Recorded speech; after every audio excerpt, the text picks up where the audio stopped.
Inilahad ng San Luis PNP na 3 hanggang 5 katao ang nasasangkot sa kaso ng pamamaslang sa 15 anyos na estudyante ng Barangay Barit, Candaba, Pampanga.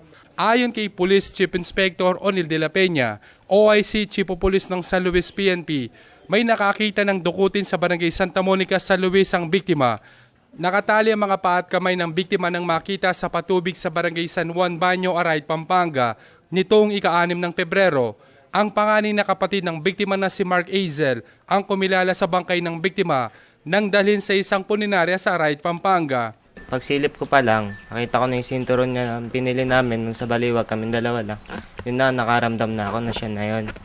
Nakita ko yung niya, yung Kyotex, pagkamukha kami. Tapos, parehas kasi sa kanya eh.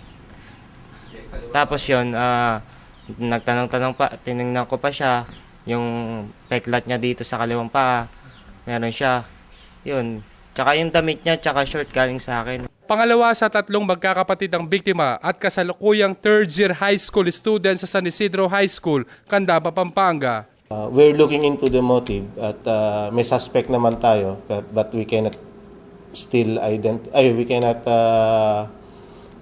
reveal their identities yet kasi nagpa-follow up pa tayo. At large pa sila.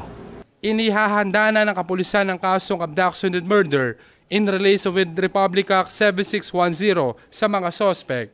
Kahit sino hindi magagawa ng matinong tao yun.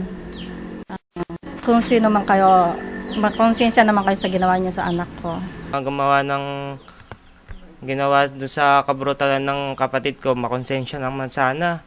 Napakahirap ng dinadanas namin, mas lalo na siya. Paano pa kaya yung ginawa nila? Makita nyo pa lang sa picture eh. Ako si Jeffrey Gomez, alerto alisto sa pagbabalita.